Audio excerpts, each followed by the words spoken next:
ये कोई कल्पना नहीं है, ये एक वास्तविक स्थान की कहानी है। असम के डिमा हसाओ जिले में पहाड़ियों के बीच बसा है एक छोटा सा गांव जटिंगा।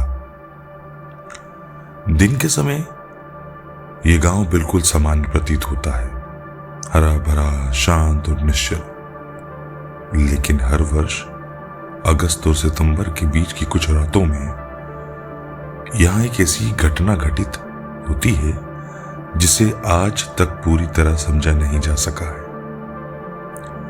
इन रातों में अंधकार के बीच आकाश से पक्षी गिरने लगते हैं। ये कोई अफवाह नहीं है, यह घटना वर्षों से दर्ज की जा रही है। वैज्ञानिक आए, अनुसंधान हुए, परंतु उत्तर आज भी अधूरा है। गांव के लोग कहते हैं उन रातों में हवा का स्वर बदल जाता है, खामोशी भारी हो जाती है और आकाश मानो कुछ छिपा रहा हो। आज की ये कहानी उसी जटिंगा की एक रात पर आधारित है।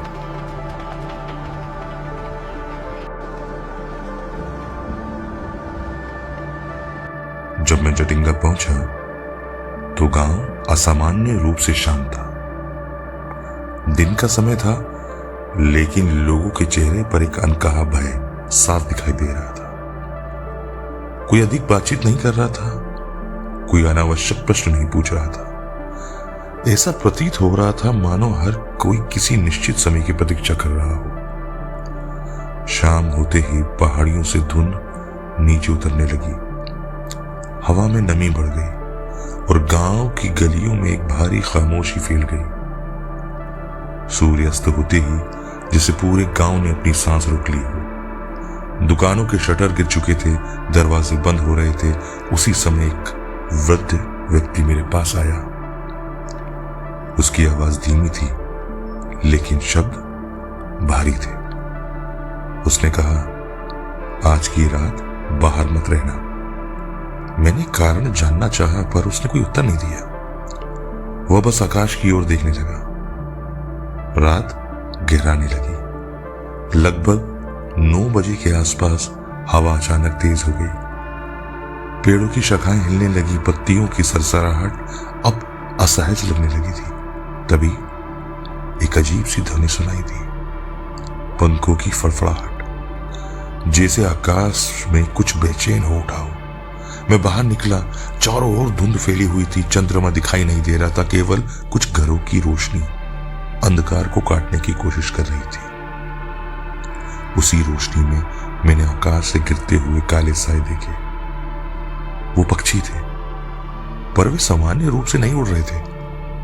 वो भटके हुए नहीं लग रहे थे, वो ऐसे हिल रहे थे जैसे किसी अदृश्य भय से बचने का प्रयास कर रहे हो।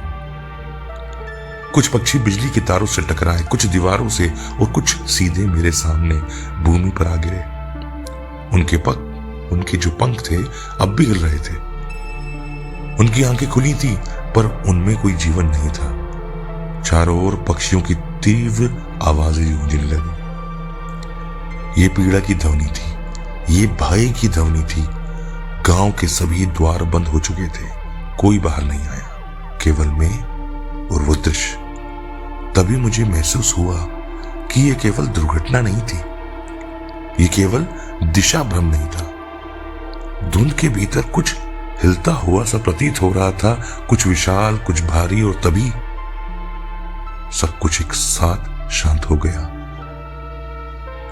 हवा थम गई, पत्तियां स्थिर हो गई, पंखों की आवाज समाप्त हो गई, धुंध धीरे धीरे छटने लगी।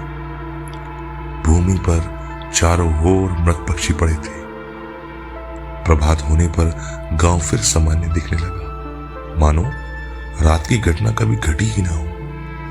पर जब मैं जटिंगा से विदा ले रहा था तो मेरे कानों में वही फड़फड़ाहट फिर से गूंज उठी, और तभी मुझे समझ आया, जटिंगा में पक्षी रास्ता नहीं भटकते, वो किसी ऐसी वस्तु से भागते हैं जिसे मानव देख नहीं सकता, और जो हर वर्ष उसी समय वापस लौट आती है।